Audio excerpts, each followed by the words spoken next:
Okay, recording just started, and we can start talking about the nature building helix with my colleague Kate Jurgens from CrowdHelix that can give us an overview about the helix and the platform. Thank you, Kate. So is it my turn to get started? Yeah. Yes. Okay, brilliant. Okay, so welcome everyone to this quick demo of the nature building helix on the CrowdHelix platform. If your organization is already a member of CrowdHelix, or for example, you're part of the consortium for the project, then I invite you to go to organization.crowdhelix.com/register, and you should find your organization in the drop-down menu here. If you are not part of a CrowdHelix member organization or the consortium, then you can still come to crowdhelix.com/register, and you will find the Nature Building Helix JUSTNature project in the drop-down menu here. You can make a password. We send you a quick confirmation link, and then you can sign in. This sign-in access allows you as an individual to have your own profile. You can browse the entire platform. You can browse the Nature Building Helix community. You can follow along, and but your engagement is essentially limited to leaving comments on the posts as part of the discussion. So you can still follow the community and subscribe to it, but if you'd like to engage in it any further than that, then please let us know and we can have a discussion. Either way, I invite you to come in and access the platform. I'll give you some really basic information about CrowdHelix, and then we'll take a look at the nature building community. So CrowdHelix is a virtual collaboration platform. It exists to profile and connect members of academia and industry and other types of organizations that participate in the European research area. Most of the opportunities to collaborate that you'll see on this platform are Horizon Europe related, but it's not limited to that. It's an open innovation platform. So in addition to pre-award collaborative partnerships building, we're also showcasing key exploitable results coming out of the projects we're facilitating. So for example, the Nature Building Helix will be a place to showcase KERs coming out of this project to potential stakeholders that would like to engage with them. With regards to these numbers, 2,392, these are posts on our platform from academics and businesses seeking expertise. There are over 13,000 users from 692 member organizations. So universities, research centers, SMEs, startups, NGOs, policymakers, large corporates, basically anyone participating in European research and innovation. We have members in 57 countries. These are the most recent opportunities across all areas of interest. Some of them are from organizations coordinating proposals and seeking partners. Others are essentially offering their expertise of some kind. CrowdHelix is broken down into more than 45 thematic communities, and the community for nature building is just one of these. Obviously, not everyone in the world is focused on every area of interest. So for this reason, we can filter by communities more relevant to us. And the platform's already recommending other communities that might be of interest to me. Okay, so let's take a look at the community. You can access the community either by filtering or by going to network and going to helixes here, and you'll find a list of all of the helixes in this way as well. So let's see what's happening in the community. Well, first we have opportunities. These tend to be opportunities to collaborate. The most recent opportunity to collaborate is an excellent one, actually. It's coming from Tampere University in Finland. In this case, they are looking to collaborate on a Horizon Europe Cluster 6 farm to fork call. The deadline is in February of next year. This is a research and innovation action. And David has posted this in the food and nature building helix communities. This means that every single person on our platform who has made the decision to subscribe to this community when they built their profile, they have already been notified about this opportunity to collaborate. David has added some expertise keywords or tags to his post here, and these are important for a few key reasons. For example, he has put down smart farming. So we can search the entire platform, every opportunity that has this or similar keyword, every single organization, every group, which is a faculty or a department or a laboratory, every individual person, and also key exploitable results coming out of projects. Remember, that's half of what CrowdHelix is trying to achieve here: pre-award collaboration and exploitation of results. He's acting as a work package leader within the consortium. The expertise, ideally, that they're seeking is in the tags, but they go into some detail about the expertise they have to offer in the main body of text. You could engage with this post by leaving a comment here, leaving a comment below. If you access the platform in the way I just showed you, typing in the project name, you're part of essentially the extended network. You're not part of a member organization. You're just an individual following the community. You're allowed to leave a moderated comment below. Members of CrowdHelix can share this opportunity with a colleague or somebody at their organization. And if they're not on the platform yet, you can send them an invitation, or you could send a direct private message through the platform to David. When there are key exploitable results to showcase for this project, we will see them here. We can also see them under Discover. If you go to Results, you can see all of the results coming out of all of the projects with various TRL levels, so to speak. So for example, this coming here, A-Step is a Horizon 2020 solar energy focused project. This result has a TRL level of 4 or of 3, sorry. This is an example of the types of results we're trying to showcase to potential stakeholders who want to engage with them.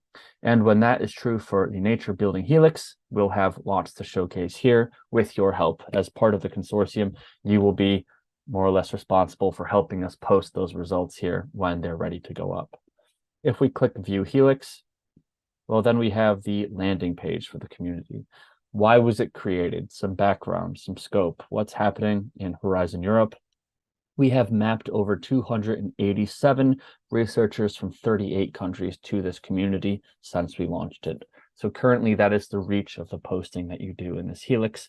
And part of today's session and those going forward is to increase that number. We want to bring more researchers and more potential stakeholders to the Nature Building Helix, to the table, to discuss collaborating and showcasing project results. Upcoming events, for example, today's session is the most recent and current event happening. Valeria is the Helix manager, so please get in touch with Valeria if you'd like to discuss something. And then here we have these sort of major players within the community or the consortium who are really keen to collaborate in this area. So if you would like your organization to be featured here in your logo, there will be a join button next to organizations. CrowdHelix's logo is already there, which is why you can't see it, but you can click it if you'd like, and then a link directly to the project website. So this is the landing page. We looked at opportunities to collaborate, and soon, hopefully, there will be results to showcase as well. So that's essentially how CrowdHelix works.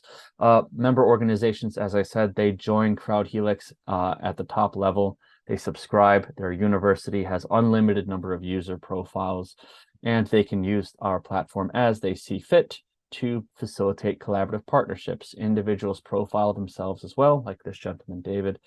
He's connected his ORCID ID here. These are the types of profiles we can build for you and for your organization if you'd like to participate.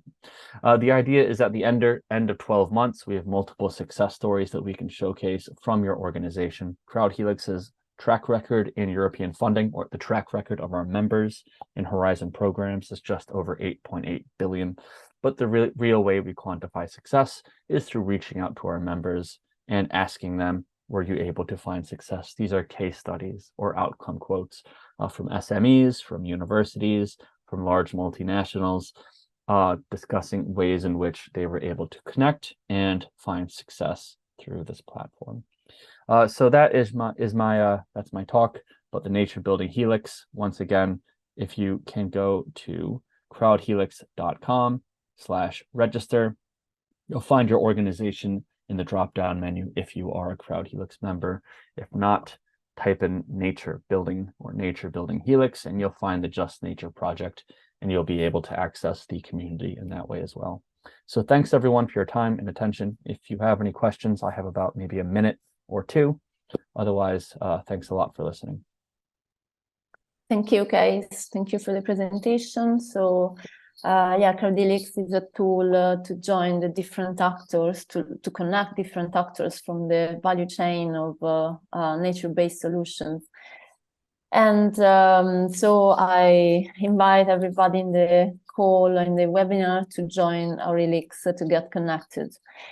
Okay, so we can open the session, Nature-Based Solutions for Future, where we will have Duccio Travaglini from Greencom and Loredana Scuto from UCN's Urban Program Officer.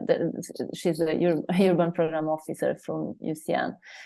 And so I introduce first Duccio Travaglini. So Duccio is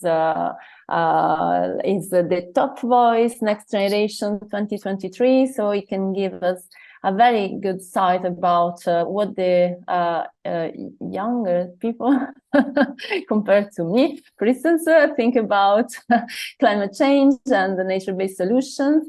And is very engaged with Greencom in raise awareness about sustainability, environment issues, and nature-based solutions. So first of all, talking about nature-based solutions, that is the topic of our webinar. Duccio, what kind of examples can you, do you want to talk with us, do you want to discuss with us and present for today's webinar? Yeah, thank you, Valeria. Hi, everyone. To answer your question, I'll show you my presentation. Sure. Okay. Hi, everyone. Yeah, my name is Duccio. I'm a founder of Greencom, an Italian new media that speaks about environmental topics. I called my speech Nature-Based Solutions from the Past to the Future because I'd like to tell you about a project that uses an ancient nature-based solution to improve the present and the future of Africa. This is a project of Just Dig It. Just Dig It is an NGO that has restored 300,000 hectares, brought back over 9 million trees, and built a grassroots movement that's growing every day. The goal of Just Dig It is making Africa greener without using high-tech technologies. So the solution used for the project I want to tell you about, in fact, is so simple but so effective too. It's called water bands. The bands are large semicircular holes that slow down and capture rainwater, increase infiltration, and prevent soil erosion. The Just Dig It community likes to call them herb smiles because they are like a smile on the ground. The semicircular shape of the bands is an optimal balance between the amount of water captured and the labor requirements. Bands are usually 2.5 meters long and 5 meters wide, which is about the size of an adult elephant. Bands are dug on slopes with the closed side of the bands directing down hills. In this way, they can capture the water running down hills. You know, global warming and persistent droughts cause land degradation in many African areas. The top layer of the soil becomes hard, which prevents rainwater from infiltrating into the soil. This rainwater will flow to lower areas and wash away the upper layer of fertile soil. By capturing rainwater with the help of bands, water has more time to enter the soil, and in this way, the water balance can be restored and more water is available for the seeds present in the soil. These seeds now get the chance to sprout, which means, of course, regreening. Here you can see the benefit of this solution, the progress. In just 2 years, the lands have turned green again. But how does this solution regreen the area surrounding the bands? So where you can see the red circles. Water sink into the band, but also in the surrounding area. This gives seeds located outside the bands also the chance to sprout. The vegetation inside the bands becomes so large and extensive that it starts to spread and grow outside of the bands, increasing water infiltration outside. And the seeds of the vegetation inside the bands spread out and start growing outside, where they lead to even more regreening. Regreening degraded areas has many benefits. Bringing back vegetation prevents soil erosion, improves the quality of the soil, and it cools down the planet by storing carbon. By storing carbon, from the atmosphere. Vegetation does not only promote cooling of the earth globally, it also helps to cool down the environment locally. The shadow and the transpiration of vegetation helps to cool down the soil. And the impact of vegetation on the microclimate can be clearly seen in this picture of water bands. Only in Tanzania, over 150,000 bands have been excavated. 53,000 liters of water have been retained, and 195 hectares of land have been restored. So in Tanzania, climate change is impacting agriculture and food security, putting the sustainability of food resources at risk. Many Tanzanians live below the national poverty line, fighting to meet their basic needs due to low income and limited economic opportunities.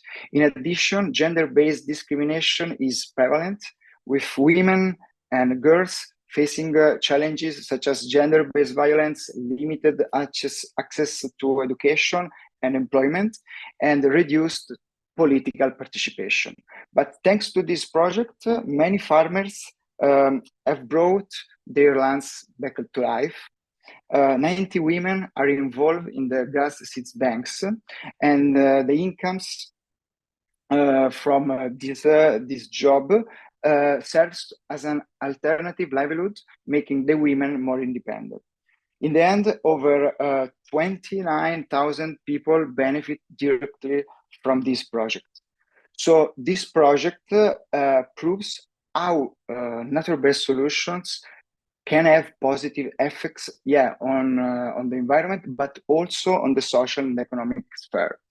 And the good news is that there are many projects like this that use nature-based solutions from the past to build a better future. But don't have enough time to tell them all. So thank you so much for the attention. Thank you, Duccio. Very, very interesting, your presentation, and also fits with the burning topics of the JUSTNature project. And that the JUSTNature project is implemented in 7 cities in Europe. So my question coming from your presentation is, what are the differences between these nature-based solutions that you just presented and the ones in the urban areas, and what kind of social benefits we can get as well as the one you just presented in Europe? Yeah, nature-based solution in an urban context are strategies and approaches that use or mimic natural processes to address urban challenges and improve the sustainability and resilience of cities. So nature-based urban solution focus on integrating natural system such as trees or green spaces, wetlands, and water bodies into urban landscapes. So it's not easy, it's very, very difficult. Nature-based urban solution positively impact human health and improving oil quality, improving mental health, reducing stress, anxiety. So they have many social benefits, and this is why nature-based solution is so important in an urban context for social benefits, so not only for environmental benefits. And cities can create more sustainable, resilient, and enjoyable living environments for their residents, while contributing to broader environmental conservation goals. Thank you. Thank you too. So leave the floor. Yeah. So thank you very much also from my side, Duccio, also to provide this interesting example on the various benefits that nature-based solutions can provide, but also highlighting briefly what does it imply, especially for an urban setting. And coming to the urban setting, it's my pleasure to introduce our next guest, who is Loredana Scuto, Urban Program Officer at the International Union for the Conservation of Nature, IUCN. And as part of the urban team, she supports the development of different IUCN tools and also knowledge products, and especially of the actual IUCN urban nature indices. And of course, she is also responsible for the implementation of projects for the protection of urban biodiversity and as well as the sustainable development of urban ecosystems. So because it's already mentioned here, my immediate question, of course, is what is the IUCN urban nature indices? Loredana, floor is yours. Hello, everyone. I trust you can hear me properly. So yeah, perfect. Thanks again for inviting IUCN to be part of this event. I will just share a couple of slides with you. And yeah, so again, I trust you can see my slides, but just to start the conversation on what the IUCN Urban Nature Index is, I would like just to draw a bit of attention to the work that IUCN has been doing on urban ecosystem. To be very brief, the IUCN Urban Alliance has been in charge of developing knowledge products and also starting and designing projects for urban biodiversity at a global level. The IUCN Urban Nature Indexes is the flagship knowledge product that the Urban Alliance has developed. And it was released in April this year, so it's quite new, and we're now in the process of testing and developing it. As you can see from the slide, the Urban Nature Indexes is a methodological framework that was developed by the Urban Alliance that helps municipalities assess the ecological performance and therefore understand the ecological footprint, set science-based targets, and also monitor trends in that regard. The framework comprises 6 themes within 5 indicator topics each and builds on best practices derived from other indices. I think here we're all familiar with the Singapore Index that measures the status of nature in cities. The UNI, the Urban Nature Indexes, has been quite helpful to municipalities because it really helps policymakers and practitioners understand what's the status of biodiversity within cities, not only within boundaries, but also in the surrounding environments and surrounding ecosystems, and also to monitor progress towards science-based targets, and of course, enhancing environmental transparency and accountability. Just to give you an idea of what makes the UNI different than other indices, again, we don't see only what happens within city boundaries. We really have an extended view, an expanded view of the impact of cities in peri-urban and also rural ecosystems.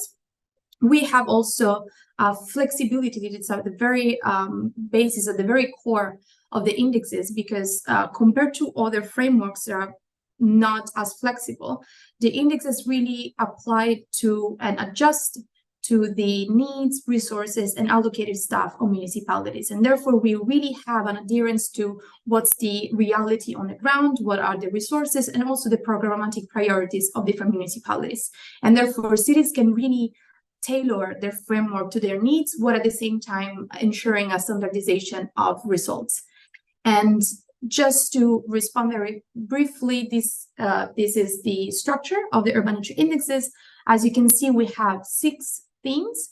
The first one that relates to consumption drivers, because again, in order to understand ecological footprints of cities, we need to understand what are the consumption patterns within cities. So therefore, we have consumption, GHG emissions, unsustainable diets, or water withdrawals. We have also a view on human pressures such as sprawl or pollution. We also have a close look on the status of both habitats and species, again, within city boundaries and in the surrounding areas. We have the nature's contributions to people, which is also the main focus of today's talk. We have a strong equity component here. We have access to nature for underserved and marginalized communities. We have human health. Especially after the COVID-19 pandemic, we need to understand what are the consequences of the relationship between biodiversity, zoonotic disease, and residents. And in the end, one of the last thematic area of the indexes is the governance responses, because again, it's important also to act on the gaps and all the needs that have been identified. And in this case, municipalities can calculate indicator topics such as management, incentives of participation, and also planning from the municipal point of view. Yeah, so this was a very brief overview. I hope that was clear. I have more slides, but I would like to just keep it flowing this way. Perfect. Of course, as you have already mentioned, of key focus and interest are particularly how the indexes contributes to nature contributions to people and to measure it.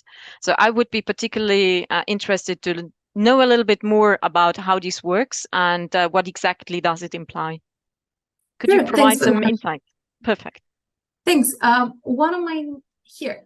Okay, this is a really brief snapshot of what's included in the thematic theme 5. In the theme 5 of nature contribution to people. The table indicates, first of all, which indicator topics are contained therein. We have exposure to nature, which calculates visitation rates in green spaces within cities. Then we have access to nature. Again, this is the extent to which marginalized and underserved community have access to green spaces, healthy green spaces within cities. Then we have human health, and in these indicator topics, we included different aspects related to, for instance, air quality, biodiversity-related disease, and other aspects related to human health. Then we have livelihoods, and therefore the capacity of generating green jobs within cities, and also sacred natural sites. These are very strong heritage component, especially for cities that are not that have strong, for instance, indigenous communities or traditional communities, and they have natural sites inside. The table shows also the equity component, as it was mentioned, also the sphere. So we have local sphere, the hinterland, and a more global influence of these indicator topics. For instance, for sacred natural site, I'm a World Heritage Specialist myself, so if there's a World Heritage site within a city that has a global influence and a global sphere of importance. Well, of course, other indicator topics have a more local influence, such as access to nature. We're talking about neighborhoods, we're talking about city boundaries. We also really wanted to make sure that each indicator topics related to the SDGs, to the IUCN Nature 2030 program, which drives the work of the International Union for Conservation of Nature, and also for the newly and recently established Global Biodiversity Framework. So we really wanted to have an adherence to reality and also an adherence to international frameworks and targets, so that cities can calculate and monitor progress not only towards the indices, but at the same time also to international frameworks and more global targets. Thank you very much for this overview also of the different indicators. I particularly like also the equity part because it's not necessarily something that is usually taking into account, especially when it comes maybe to nature's contribution also to people. And so pushing, especially in this regard, quite interesting. You have already slightly introduced how cities do apply the indexes. Could you specify a little bit more, but also say in case what kind of cities have so far applied the indexes? That would be great. Thank you. Here you have a snapshot of the web platform. We have developed a very interactive space online so that cities can go there. They have to submit a capacity assessment questionnaire so that we know and they know as well which sort of capacity needs and allocated staff they have that can work on biodiversity. And after assessing their capacities, they receive a recommendations on how many indicator topics they can assess, and in order to address their priorities and needs. They can, of course, reach out to us and we can understand together what sort of indicator topics are more feasible. But yeah, the first step would be definitely going to the web platform, start a capacity assessment questionnaire, and then they can start calculating the indicator topics within the web platform itself. If there's any issue, because again, we've been testing the platform for 4 months already, but if there's any issues, we are always there to support them. So far, we received the complete assessment of the city of Berlin in Germany. They remarkably submitted 27 out of 30 indicator topics. Of course, we're talking about a city that has resources and time allocated for this. But again, this really needs to be adjusted to cities' needs and capacities. Right now, we're also in the process of receiving the complete assessment of Guatemala City in Guatemala and Mexico City in Mexico. And we're also starting engaging with a city in China that has developed some interest in the indexes and they started already the application. So yeah, so far we have 3.5 cities. Thank you very much. I would have some other questions, but I see at least there is one question in the chat, which you might have already answered, but just briefly going back to it. Is there any tool or platform to calculate the index at local and regional level? Please, Yasmin Erguna, I hope I pronounced it correctly. If I misunderstood the question or misread, or if you would like to explain, please feel free to jump in. But otherwise, it's about, of course, the calculation at the local and regional level. It seems there was the understanding that it's a platform that is globally applied, but whether there might be maybe some specific considerations according to, of course, where the city is based, the context and things like that. But just a small little insights on that would be great. Thanks for the question. So as I mentioned, the framework was released in April this year. We're still trying to get some feedback on it. The main one has been from regions and from provinces. They're really interested in applying these indices at a regional level. At the moment, currently, we only allow municipalities to drive the application of the indexes. However, we really encourage provinces and regions to support cities in providing data, in providing resources, and really to give some coordination at a regional level. But yeah, at the moment, all the municipalities can lead this process. We have been asked also if it can be applied more at a site level, for EU funds. Most of the times, the focus is on neighborhoods or on some specific sites. We're still in the process of understanding how we can apply it, but we're definitely working on it. So like the short question would be, right now, only municipalities can lead the process, but we're working on that. So it's basically work in progress, and especially it depends loads about the different capacities and resources, but to develop something that is also tailored, and let's say to the needs, Exactly. and of course being aware of the capacities that the municipalities have. So thank you very much. Oh, there is another question coming up. I was already trying to wrap up. I would say we take, although we are slightly late, but I think it's important to take another question. There is a question from Owen Wiseman. Which member of municipalities is typically submitting these applications? As a member of the public, I would love to encourage our city to submit. So you have already a candidate here as well. Well, that's very great to hear. So right now we were mainly in touch with the biodiversity programs and environmental conservation departments of different municipalities. But just to go back to the framework, as you can see here, we're not just talking about the environmental components. We really have consumption, we have pollution, we have management responses. So usually the department that leads the application is the biodiversity and nature conservation, but in reality, we need to have a coordination between different departments of different municipalities.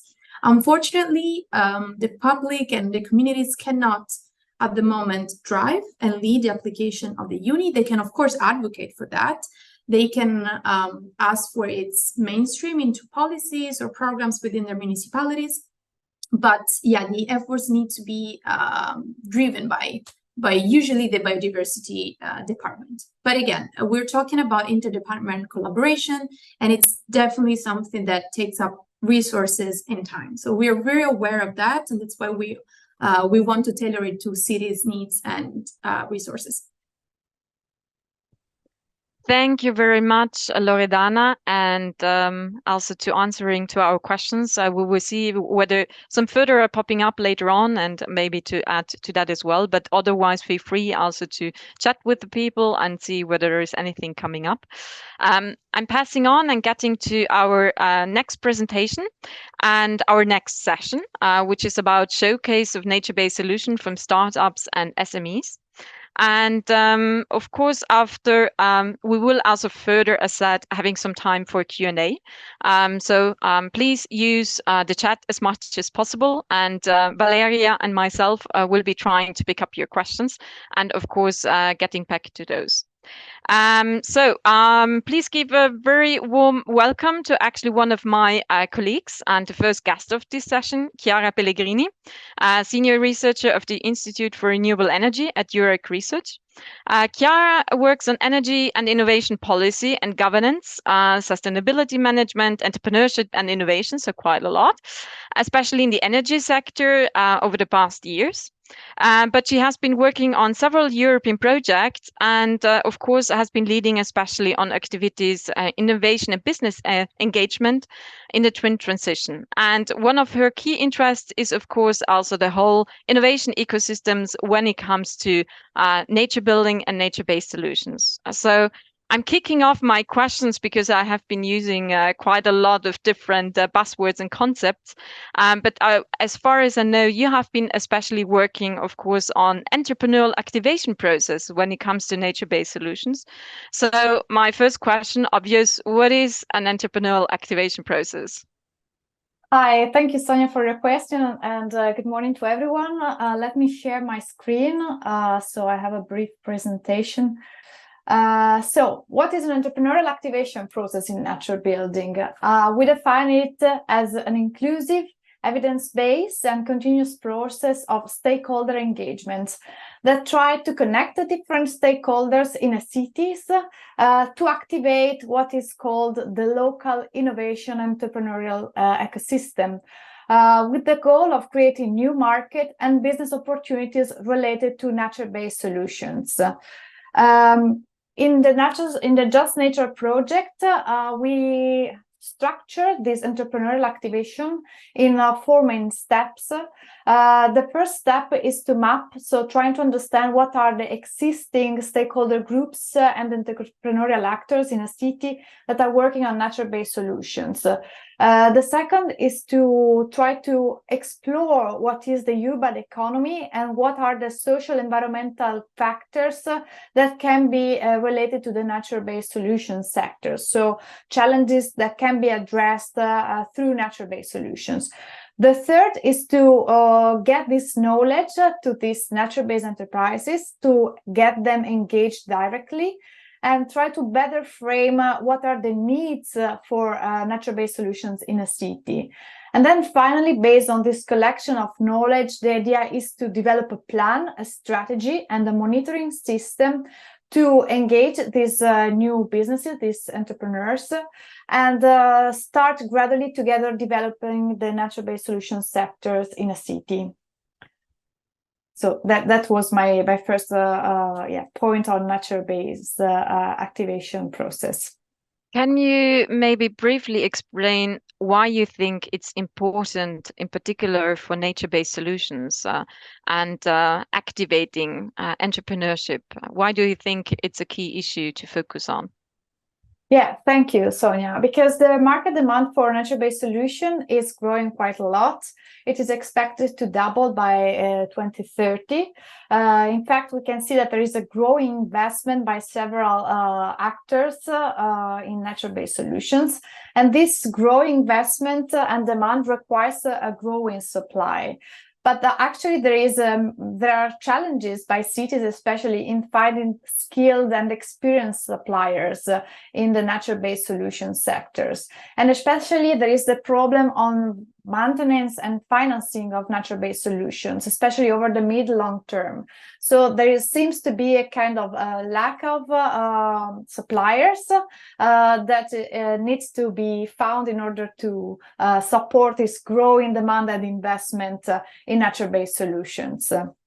And we can see that nature-based enterprises can in fact be key supplier of nature-based solutions. The term nature-based enterprises has been recently formulated to designate companies that use nature either directly as a core element of their product or service offer. In this sector, we can find all the companies that do ecosystem creation, restoration, and management, or that they build a nature-based solution for green buildings, such as green roofs and green walls, but also all little companies that do green areas, parks maintenance, etc. And finally, all companies in sustainable agriculture, food production in cities, but also sustainable forestry and biomaterials, and finally, sustainable tourism, health, and well-being. In the second category, we have companies that indirectly contribute to nature by planning, delivering, or stewardship nature-based solutions. And just as a brief example, here we have landscape architecture, ecological research, but also sustainable investment for green and biodiversity projects.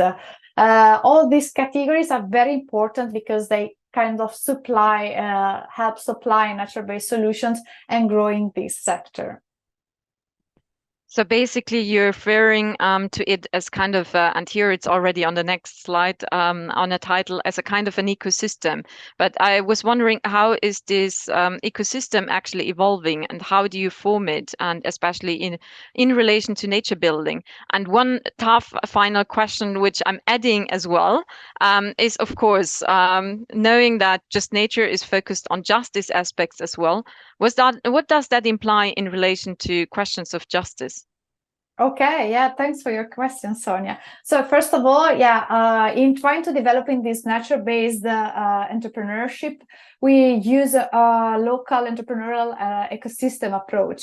In that, we are trying to connect different actors and factors in a city in a way that they can enable productive entrepreneurship. This is because nature-based solutions are very complex and require the collaboration and interaction among different actors in a cities. The entrepreneurial activation process, in fact, focuses on process. So trying to keep these actors engaged and working together to create an entrepreneurial vitality. So creating a new business opportunity related to the nature-based solutions that can help growing this sector in a systemic and coordinated way.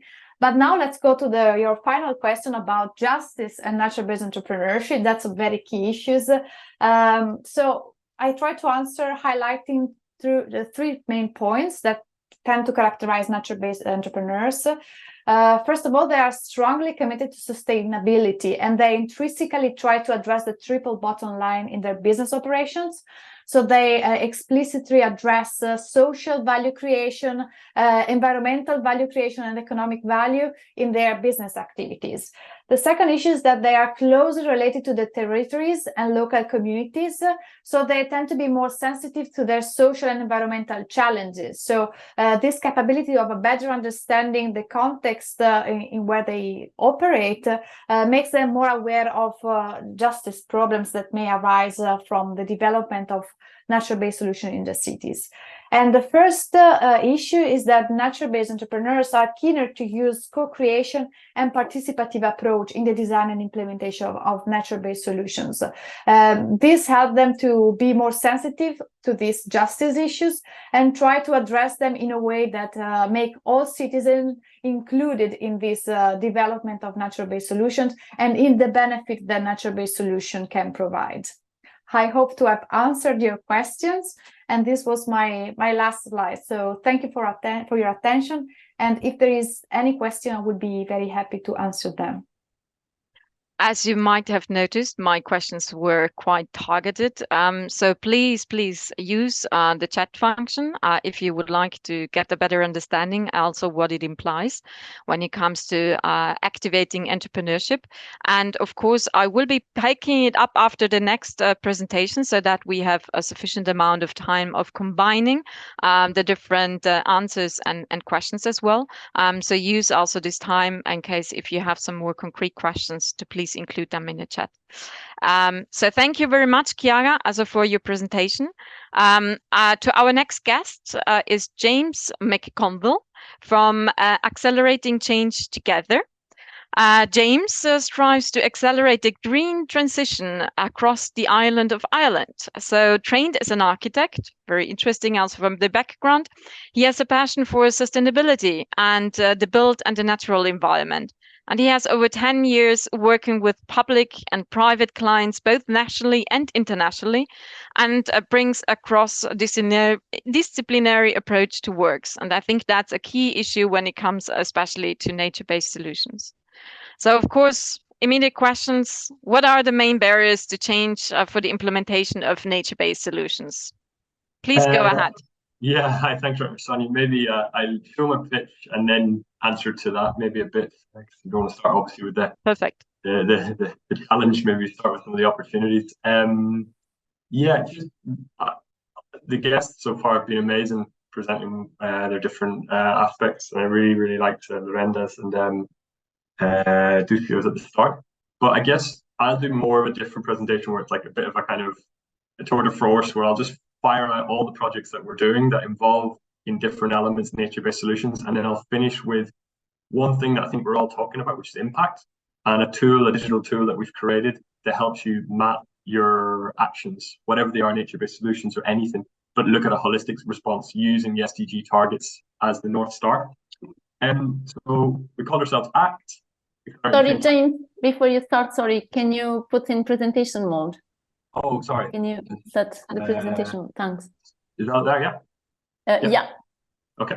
All right. Thanks. Sorry. So yeah, we set up this ACT, and it took ages to get that name.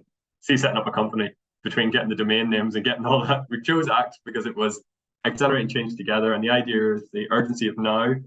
We have to change, and there will be barriers to change. So you have to do it quickly, and we have to do quite radical change. And the together part is the whole idea of collaborations, that we're not going to do this alone. I, James, don't know all the answers, but collectively we can come to better solutions together. And we decided to set up as a not-for-profit, as an architecture firm, which was the first in Ireland to do so, because we decided to put a line in the ground. We're not going to be part of the problem anymore. We have to be part of the solution. And we set up 3 guys at the start. Tom, who was working for C40 cities and all those kind of global philanthropy organizations in policy. Kevin was working for MVRDV, one of the best architectural design firms on the planet. And I was kind of in between, working between in Sweden and in Spain, and experiencing kind of more the bread and butter architecture firms, but explaining all of us come to the same problem with we're not able to implement sustainability. So we need to map policy with the architecture, so the global with the local when we're doing our projects. Since we started, we've managed to scale our team. We started 2 years ago, and there's a massive demand for our services, and we are growing really well. We're based in Ballina, which is no one will have ever heard of, but it's in the west of Ireland. and it's but we also have we designed it based on the west of Ireland because we basically have the opportunity to effect change along the Wild Atlantic Way, which is the west coast of Ireland. There's lots of opportunities, and Ireland is very far behind in terms of our carbon emissions. And we also have Tom based in London, so we're working in Britain as well. This is our problem. This is the Irish emissions by sector. And the problem with architects is we live in this space and we go, oh, energy use in buildings, that's where we can affect change. But when you think about architects and architecture, it really has the ability to discuss land use, the idea of what the building's built from, how you get to the building, and the more holistic nature needs to be thought about designing or making actions. And this is where nature-based solutions come in. So our aim is to accelerate the green transition, implement sustainable development. For now, regenerative is where we should be going, but let's just have a baseline, sustainable development, inspire change, and the most important thing of everything, it has to be beautiful. Because if it's not beautiful, no one's going to do it, and it has to be aspirational. So that's where the first project shown today was beautiful, and you could immediately, your eyes lit up because you're like, wow, that's something I want to go towards. We work between buildings and urban design, visions and strategies, and digital tools to policy consultation. So it's the local to the global in one firm, and we definitely punch way above our weight in that regard. Nature-based solutions today is the theory of the talk, so I'm going to just show a few of our projects very quickly about them. So one of the ones we were tasked with doing was a sensory park. There's obviously a big rise now in autism and different kind of learning needs, and we're trying to respond with spaces for inclusive spaces for children. We use the perceived sensory dimension model to design a sensory garden for children, and this was in Ballina. And this is a model that was developed in SLU in Sweden. And we use that to use this as a methodology of how we would design our architecture to this. So it's the idea of the kind of the calming and the engaging, the diverse and the cohesive and spaces of diversity as well as inclusion. This led to a piece of architecture. We created multiple rooms which almost had those different spaces within that. And that was the idea of an inclusive space, but then we overlaid it with the Irish pollinator plan and brought in a diversity of actual biodiversity. So we created both an inclusive and a biodiverse space in one. And this is along the river, and it's currently in the planning phase and construction phase. And it's the idea of mapping, talking about nature, but actually explaining it through not just national policy and the pollinator plan for Ireland, but also the seasonal change and diversity. One of the key barriers to change with nature-based solutions, which has already been mentioned, is maintenance. Local authorities don't want to maintain things. They want to build things and then they want to walk away from them. And hard engineering means you don't have to touch it for 20, 30 years, and then you don't have to worry about it. This is one of our main challenges, and I think that needs to be discussed. The idea that maintenance is actually a positive, it creates jobs, it creates connection with place, and it shouldn't be something to run away from. So this is the project currently now, and we're going into a development phase and building it this year. Second project, this one's an interesting one. This is Bertra Sands Community Stewardship Plan. So this is a tombolo, which I think is an Italian word, isn't it, for pillow? It basically is an area of land where it's a sand dune ecosystem, and it should look like this. It currently looks like that, and if we don't do anything, it will look like this. And it's the idea of we use architecture and visualizations to actually show what the future could look like if we don't act. And we use this with the local community to actually explain that this area without rapid change will disappear and will affect Clew Bay in the west of Ireland. And one of the key problems actually of it getting broken down is people walking over it, and is actually undermining the sand dune ecosystem. So what we did was we used community consultation to define the problem. So let the people understand where the threats and the pressures are on this ecosystem. And this was done through a 3-stage consultation process with the local community. This then allowed proposed solutions to be proposed. And you will notice that most of them are nature-based solutions. So the idea of replanting and fencing, we did propose hard engineering solutions, but when you actually show it to local communities and what that would entail, people want to pick the nature-based solutions, where a local authority might want to go straight to a hard engineering solution.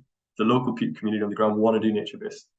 And then we create beautiful imagery to show what this could look like and give an aspiration to run towards.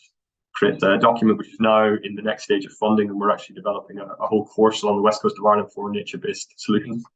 And it's been adopted by the local authority. This one, very quickly, Dundalk Historic Trees Project. This is the idea of narrativizing nature in the natural heritage. And it was part of the Heritage Council of Ireland who want to think about natural heritage. They're normally thinking about old buildings, but now they're starting to have a remit to think about actually old trees. And we used it to explain the history of Ireland through these trees, 42 trees in an urban setting. Ireland is the most deforested part of Europe. It used to be the most forested, and we were able to communicate this with a short video explaining that.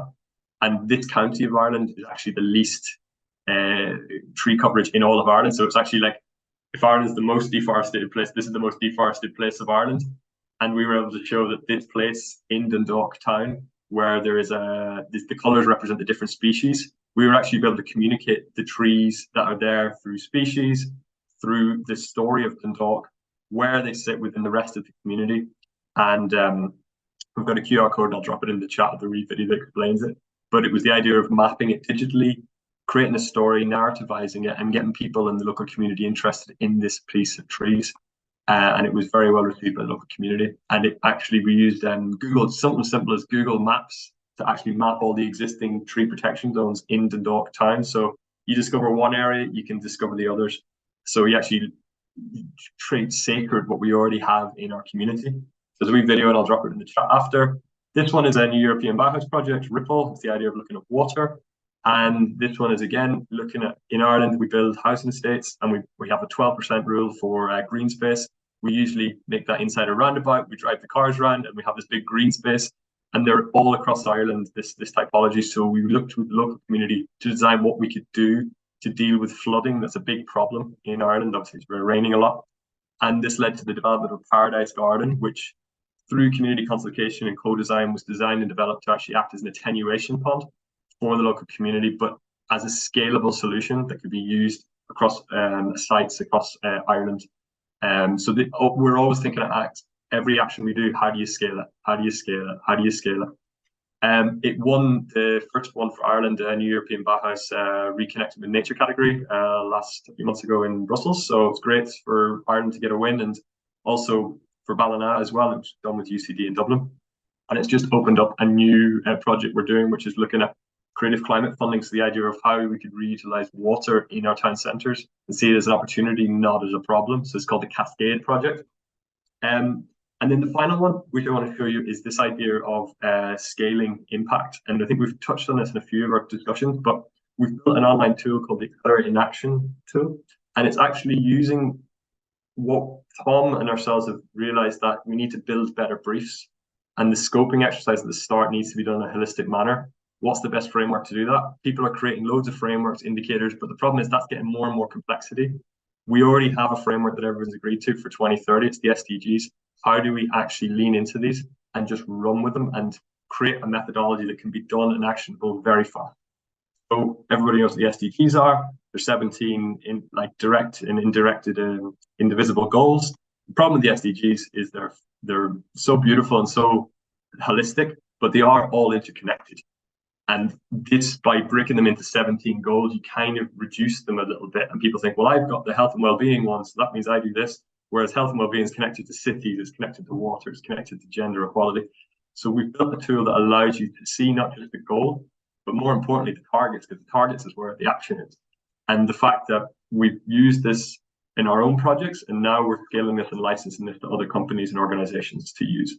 So it appreciates that the SDG set over 169 targets, and it takes UN SDGs, your actions where you're the expert of, and translates it into what they mean in terms of the SDGs. And this is the new section that we've launched. And I think when I just seen Lorenda speak, I was just thinking, my God, we could, the challenge you're having is you've developed something that's very bespoke for nature, but you have to consider partnerships, you have to consider electricity, you have to consider all the other things that the SDGs provide. We've built the library of actions where you're able to input your own indicators. So it's and, not or. So use whatever indicator framework you have, but you've already linked them to the SDGs. So when I just seen you speaking previously, you've linked all your actions to the SDGs because you see them as a holistic framework. And then one of the challenges is being, how do I make mine more holistic? It's like, well, you have it there, it's the SDGs. So that might be the front door into your eventual indicators which come. So it allows people to do those. That's the tool allows for gap analysis, option approvals, make the right informed decision. We think it's good at discovering impact. We think it's good at retrospectively looking at how you did, but most importantly, it's about improving your impact as you're doing it. So it's not an assessment that happens at the end, happens at the start, happens in the middle, happens at the end. And we use it on, we've got large architecture firms like MVRDV signed up. They're using it now as their design methodology. We're using it in Ireland a lot, assessing local area development plans. And our big coup is we've got the Irish Government Department of Environment, Climate and Communications now are using it to make their national policy with, because they can see the gaps. So it's not just seeing what you're good at, seeing what you're not doing. And you're able now to import your own indicators to that. So everyone has their own indicators. And the idea of the Library of Actions is allow you to create your own library for your own organization, but still keeping the connection with the SDGs. So when it comes to the nature-based solutions, we all kind of know the what's, but there's also these co-benefits that nature-based solutions can achieve. So that's really like a whirlwind of what we're trying to do, working at local, medium, and large. And yeah, we're always looking for collaborators. We're also always looking for people to reach out. And yeah, if anyone's interested, yeah, just reach out. Thank you very much. And you already also answered my questions about the barriers. We might be coming back to that anyway during the session as well. But I've heard about, of course, issues of maintenance, which is usually something argued about. But you also provided some answers about how to address those barriers, which is about, of course, scaling up, already thinking about the scaling up from the very beginning, and at the same time also community engagement, but also considering issues of complexity and how to reduce also complexity when it comes to measuring or monitoring the impact and relating it to things that are already well known, like, for example, the SDGs. So maybe that's to describe very briefly, but also to ask others to please jump in with some questions in the chat, which we will then address after the final guests that we have for this session. And it's my pleasure again to introduce Niall Backley, Senior Project Manager overlooking all city-scale R&D projects for integrated environmental solutions, a climate tech firm. And Niall now integrates, in particular, nature-based solutions into digital solutions in combination with other innovative solutions, and especially towards more resilient and livable and net zero cities.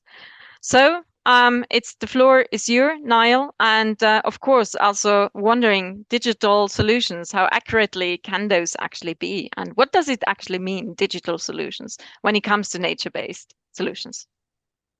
Yeah, thanks for having me on. I prepared one slide today to kind of try address those questions and I kind of feel like we're involved in a lot of projects, and I could go on and on about how we, support each objective for the projects, but I thought it'd be nice for people to kind of use their own imagination today and think about how they could use tools like this. And then give me feedback so I can keep pushing and developing. So yeah, I guess what we try to do with IES is historically we're a company that developed software for building energy compliance. So just to make sure that they're up to standard and energy efficient. But over time we've kind of scaled out across cities for like energy master planning, energy networks, even supply chain. And this is our next frontier, which is bringing in nature as a part of our digital solutions and our packages. And it's unusual. Yeah, people ask like, what does that mean? Are you just putting in a bunch of 3D trees to for visuals, or is there more tangible impacts that these solutions have in the models? But essentially what it is our people use our tools during the design phase of either buildings, neighborhoods, or even for city planning. And nature-based solutions are fundamentally a tool or technology that we need to involve in this process. So they need to be part of the design phase. And so we're trying to facilitate this as best we can at the moment, and hoping to let it roll out and develop and become even more impactful in the future. So what that really means is that we're trying to capture how various MBS or how these various solutions influence the environment, and then show how that can be implemented in people's designs and in different projects. So I took 3 aspects of this and just illustrated it all on one map of I think this is Murano in northern Italy. And there's three kind of common models in digital solutions that you would be confronted with. So the first is a data-driven model, which is it takes recorded information and then helps the user understand what exactly is happening on the ground and how the environment's functioning there in that space. So this would be like sensors for like thermal sensors or humidity, particle matter, pollen sensors. It could be anything, and it captures data and says, in this location, this is the kind of behavior, this is the environment over time. And then the second model we would get is a physics-driven model or predictive models, where we take information, static information, so the trees, buildings, anything that kind of influences the environment, and we run a physics model that predicts exactly how they're going to interact with each other. And then the third type of model is where we take these two together. So it would be the past recorded actual data, and we put it into a predictive model to predict how it will influence things over duration of time in the future. And we bring this all together to help us make decisions about what's the best, in this case, what's the best MBS to implement to have the best impacts and most positive net impacts on that local area.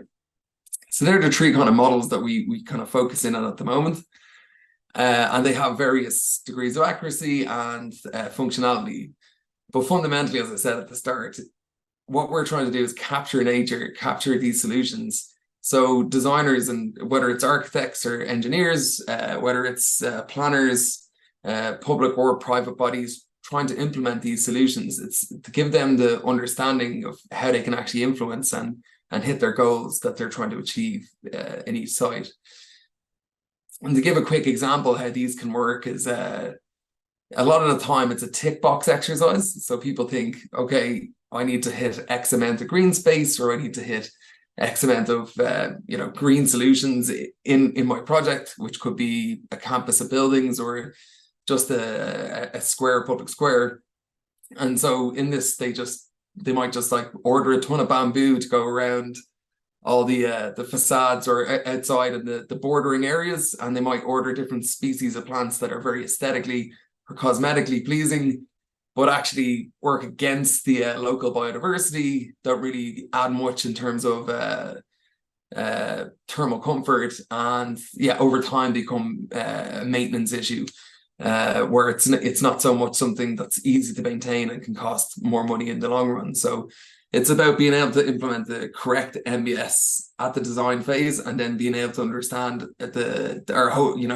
to predict the impacts of it over time.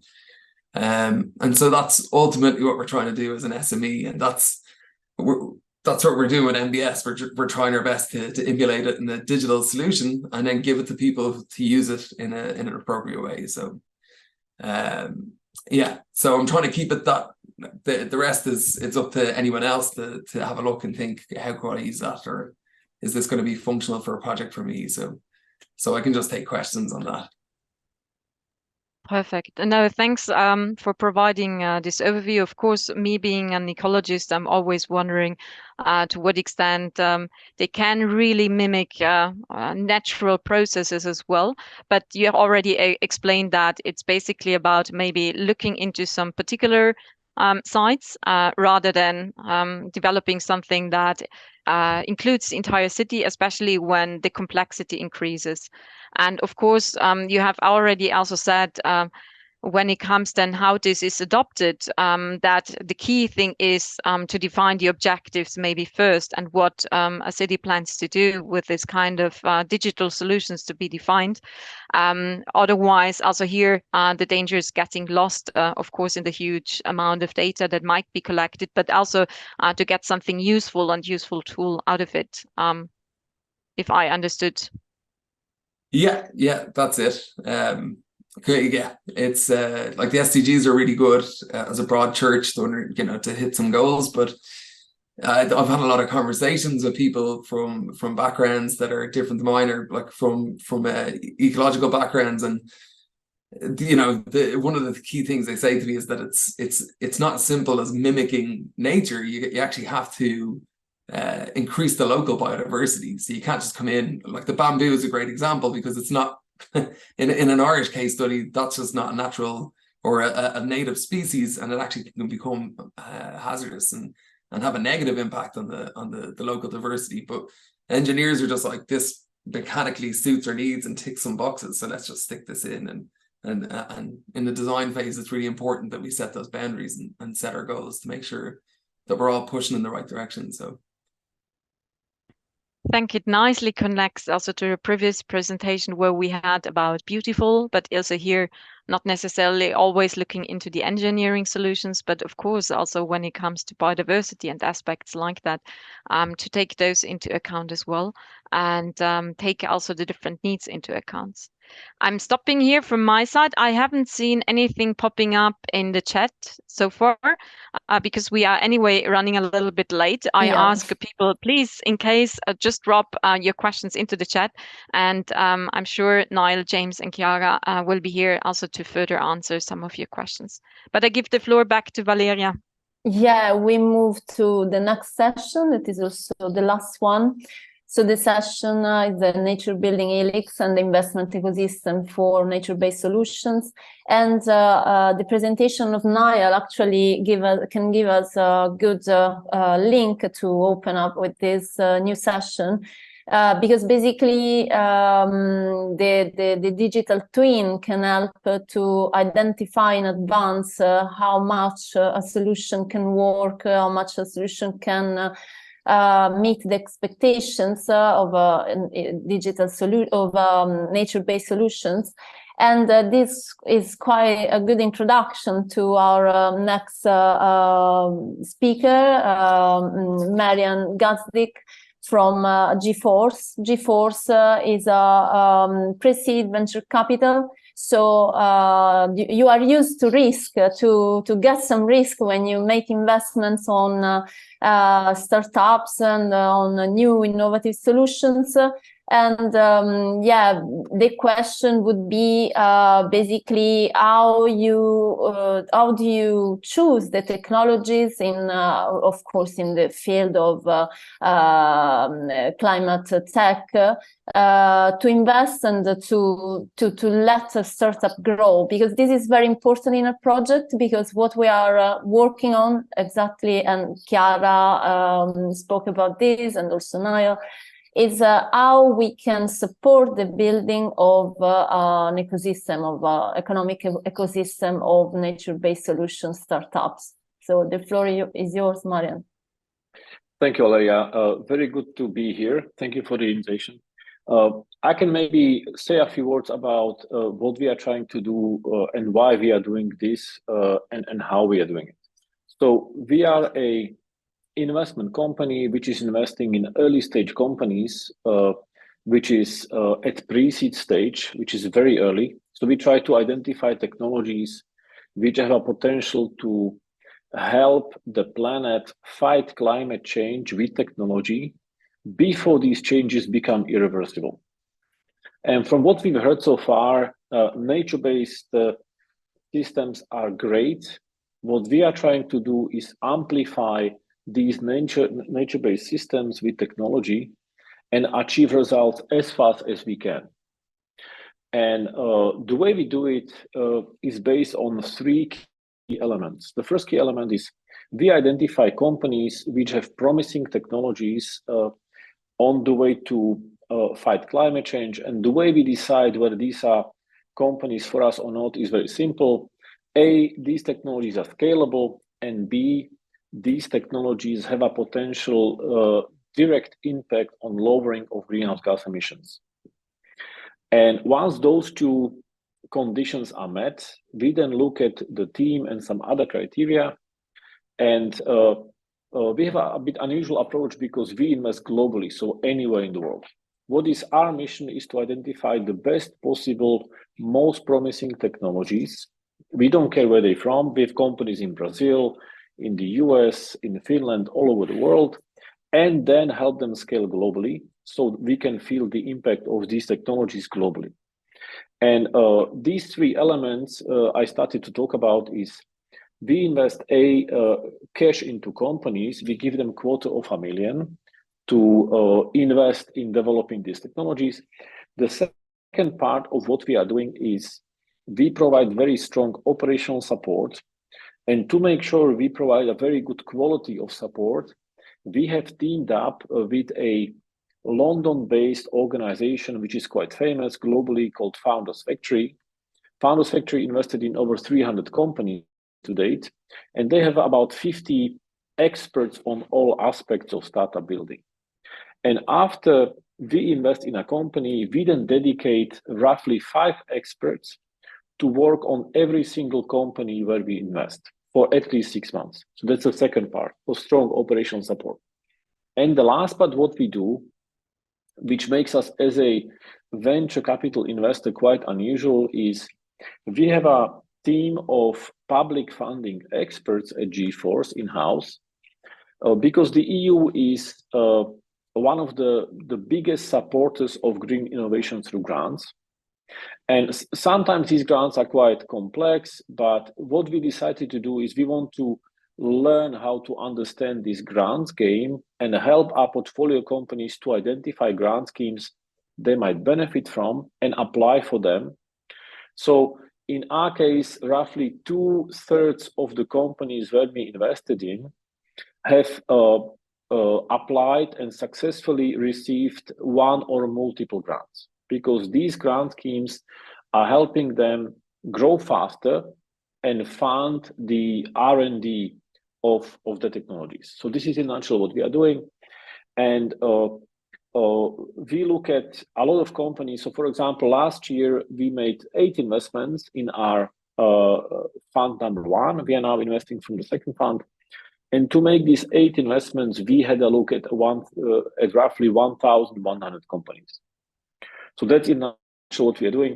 And maybe give you a little bit of a taste of what kind of companies we invest in, because these are all companies which are linked to nature, but they use technology to amplify that, either by protecting the nature or amplifying the impact of CO2. So a company we have in our portfolio, one is in Brazil. What they do is they analyze satellite images, and they can predict forest fires for up to 10 days in advance with a precision of 10 by 10 meters. So very precise and a very high degree of predictability. And if you look at at all the forests which the planet lost in the last 20 years, 1/3 is due to forest fires. So this is a very important topic. Yeah. Another example is we have a company out of Finland called Mana Insect, and what they do is they use agricultural waste, bio-waste, or food waste, and this is about 6% of all greenhouse gas emissions. And if nothing is done to that, then it rots, and then methane is created, and this methane is about 60 times more potent as a greenhouse gas compared to CO2. Yeah. And they have this container-based system where they use that waste to feed small larvae, black soldier fly larvae, and in about 7 days they have big worms which they mill into protein, which is used for feeding animals and fish. And this is replacing soy-based protein, which is good because soy is farmed globally, and lots of land is being cut down to farm soy, and soy needs a lot of water. These are a few examples of the kind of companies we like to invest in. Very interesting, and thank you, Marian. So very easy question comes to my mind. How much is vibrant the NBS, the NBS ecosystem of investors? I mean, it's quite common. It's becoming more common to invest on NBS, or it's still at the beginning? We have an idea, but I want to hear from you. Yeah, so it depends on what kind of communities we are talking to. When it comes to the early stage community, this community is extremely vibrant. And I have to say it's very cooperative because people have the same mission. We want to help the planet. Yeah. And the nature-based solutions cannot be ignored because they are very impactful. And there's plenty of investors who love this area and would like to help. It's also at the same time not very advanced because we are still at the beginning of feeling a lot of impact from this community.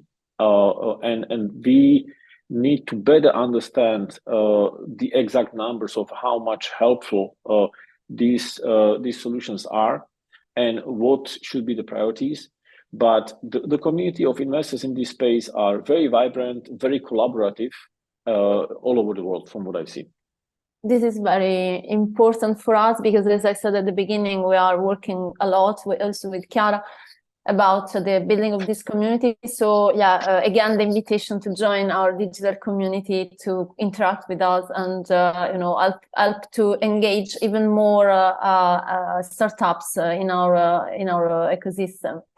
So thank you, Marian. Thank you very much. And I go to the last but not least, as my pleasure. Thank you. We are used to say. Cristiano Pamphili. So Cristiano is a partner and founder of Day One. Day One is an innovation studio for deep tech innovation, and we invited Day One because I think that they can be a very relevant player in the value chain of the NBS solutions, because they basically, Cristiano, correct me if I'm wrong, but you help companies, startups to grow and to make the right decisions to develop their solutions, their innovative solutions. So basically, you are the right joint between the universities, the research groups, and the startups and the investors. So like Marian. So please leave the floor to you.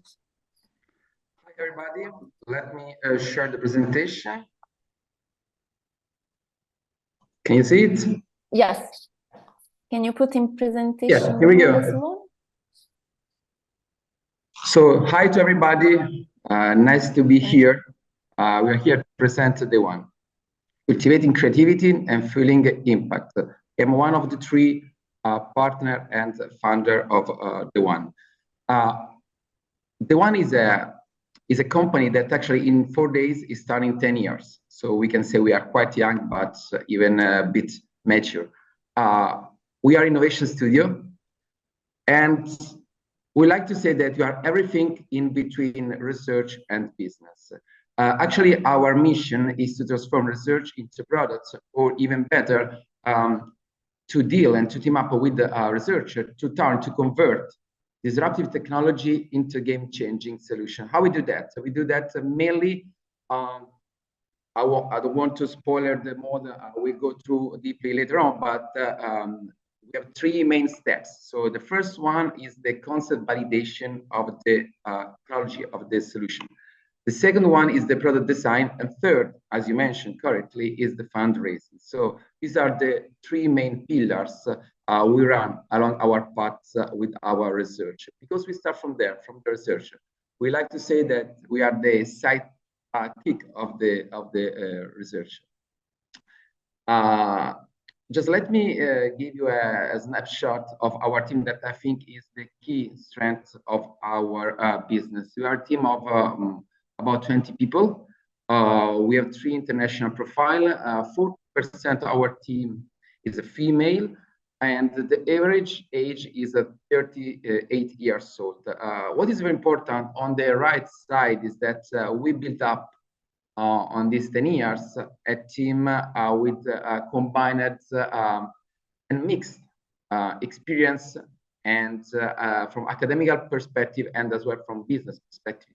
Typically, the idea since the day one was to mesh up, to mix, to create a mix that could take the innovation to the market according to different perspectives, not just from technological perspective, not just from the business perspective, but enrich it with other ingredients like, of course, the social impact, culture. Few numbers about our story. We get fundraising for more than 100 million euros since 2013, working with, let's say, the first 8 years with the startups, and the last 2 years with research. But it's important for us to share this number that for us is a very good starting point along these 10 years of experience. Basically, every year we make almost 200 projects. What we do as we invest our time, our resources on the project is to select the idea that for us have a very high potential to scale up and to go straight to the market. In the last couple of years, we had very good results in terms of POC and tech transfer with the European funds. And this is one of the main source we use to increase our business and our activities. Right now, we have get the inspiration, the support, the 8 to 14 startups to become startup. So 14 projects and research to touch the market. Almost half of them are in our portfolio. But let's go deeply on our model that I think is the most important thing I would like to share with you in this webinar. As we said, we start from the scouting activities. So it's a never-ending process. We go through touch with the university, RTO, TTO, call for ideas, events, and we try always to get online with the next future technological trends in order to anticipate in somehow. As I said before, the high jump that we did in the last couple of years is from dealing with startup already in the market to deal with the researcher quite far from the market. So that's the reason why before to go to talk about markets and investment, we need to go very strict and very close to the research in order to understand the technology. And this is the second step, the concept validation. So what actually we focus on is to define the technology, to understand first and first the technology, and to get a validation with our industrial partner. It's very important for us, the network of industrial partners that we built up in this year, and it's important for us to connect them with the technology because it's the only way to address in somehow the technology forward to the market. This is mainly the brief, the summary of our mission is to make technology create impact. So to take technology to the market through a startup, actually through a solution that can provide value, social, economic, and cultural impact. After this step, what we do, we support the research team in order to get any cooperation. So to launch the startup, the new go. So from an organizational point of view, and as well in terms of resources. So we support them in finding and creating the team. After that, we start to get closer to the market. So we are a startup, but we are not on the market. So what we do is to work with the team in order to define probably the value proposition, to define the market, and as in the last step, to define the strategy, exposition strategy, communication strategy, of course, the business model, go to the market. At this stage, it's very important to open to the investment network. So what we do is to get funding from European Commission, European calls, but as well from the investment side. So venture capital, business angel, private equity, according to the moment of the startup. And this is very important because it's the way, is the moment to make them scalable and increase and go to the market. Because we are talking here about deep tech, so technology and then product that need long time before to go to the market, before to make an equilibrium, before to have a break-even point. So we are looking always for very patient investors with a long vision because the time to market is quite important, but we are talking as well of a potential market leader of the future with high scalable solution. This is a picture of our portfolio just to give you an idea of which is our focus. Let's say that right now, as I said, we get support for 14 startups 7 of whose are in our portfolio. You can see within the circle the one, and we have 5 startups in the pipeline for the next year. We are mainly focused on biotech and medical device. Let's say the 70% belong to this field, and the other sector industry that we are dealing with are technology for electric and sustainable mobility, quantum computing, big data, bioeconomy and agri-food, and aerospace. What is important in our model right now is once that we support the technology to become a solution and that to get the incorporation as a startup, typically we get a share with a range of 10-20% of the equity. And this is important because it is the only way for us to jump on the path and to be part of the game with them together. Before to say thank you, if I have just a few seconds, I would like to just share, because I think is crucial, is the main definition of what we do. This is one of our projects. It's called Eve. Eve is a company incorporated on September 2022 that patented a novel method to produce and purify extracellular vesicles starting from microalgae. This is a very important solution because they create a production process that is scalable and sustainable with high potential cost reduction. So with high perspective on the market. But what I would like to highlight is not the technology, is mainly what the CEO, Antonella Pontovanni, said about us. Meeting the one and reading the quote was key in believing that scientists can also drive a company, exploiting the market potential of our scientific result. This is what we do. This is the main statement of the one, to transform researcher in science entrepreneur. This is what actually we see our solution make impact, because sometimes to take solution technology to the market without the creator, without the scientists behind the research is quite tough. At the same time, our main task is to make the scientist able to take his own technology to the market. It's not a matter of training high, let's say, hard skill and soft skill together. It's a matter of change the mood, the approach, the willing to go to the markets and to spread and to share the solution for all the society. Thank you very much. Cristiano. Very interesting, and also really matches our goals for the JUSTNature project in terms of like supporting and encouraging even POC, so proof of concepts, right? To attempt to scale up their ideas, and so I think we will have the chance to keep working and collaborating together.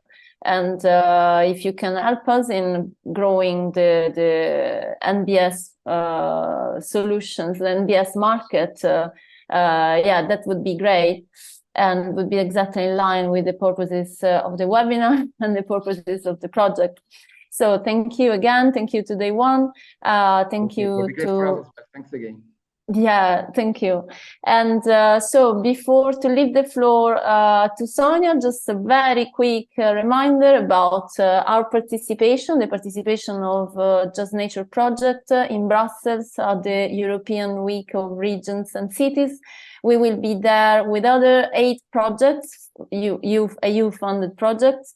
On the 10th of October, you can find the registration link in the chat. So if you will be in Brussels, please come and meet us. We will showcase the solutions from in total 9 projects for co-creation and for co-design tools, so co-creation and citizen science.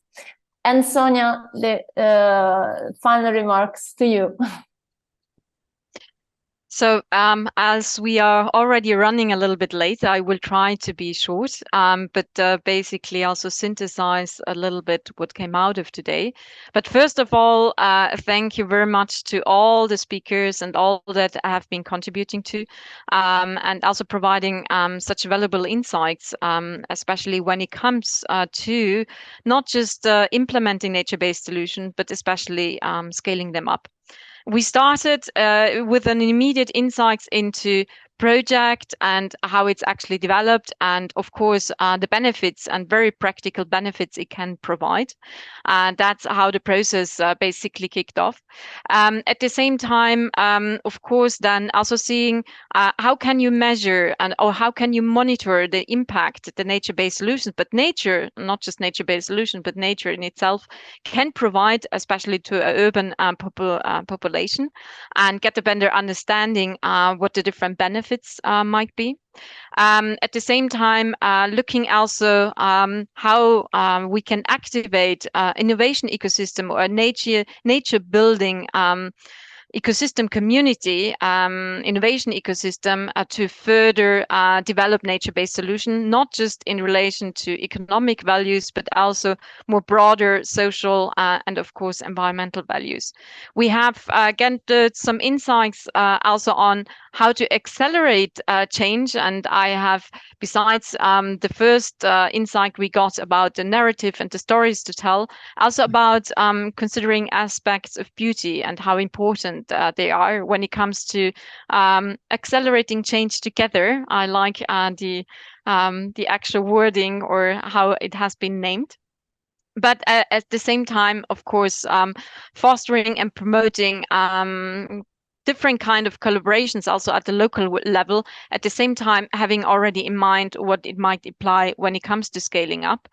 At the same time, getting insights into digital solutions on combining different kinds of information, also in making visible. We had also in one of the previous presentations the importance about making things and change visible, whether it's working also with figures and images, or whether it's about the digital solutions and digital twins that are provided to basically also provide, make those benefits visible. And then in the final part, of course, all about scaling up and how to engage also financing and also on the topic of nature-based solution and amplifying it, also using technology in particular, but importance also when it comes to the benefits in relation to lowering CO2 emissions, but also the operational support that when scaling up, nature-based solutions is also needed. I'm taking this as an insight from the last presentation, but also, and to conclude the circle, again, collaboration also across researchers, also with SMEs to further push the scaling up. That's how I would like to conclude. Also, thank you very much to Valeria and CrowdHelix for organizing the webinar. And if there are any further questions, or also you would like to kick off the collaboration, please jump into the Nature Building Helix, and looking forward to that. Thank you, Sonia. Thank you, everybody. So see you soon in the Helix. Bye. Thank you. Bye. Bye-bye. Thank you. Thank you very much.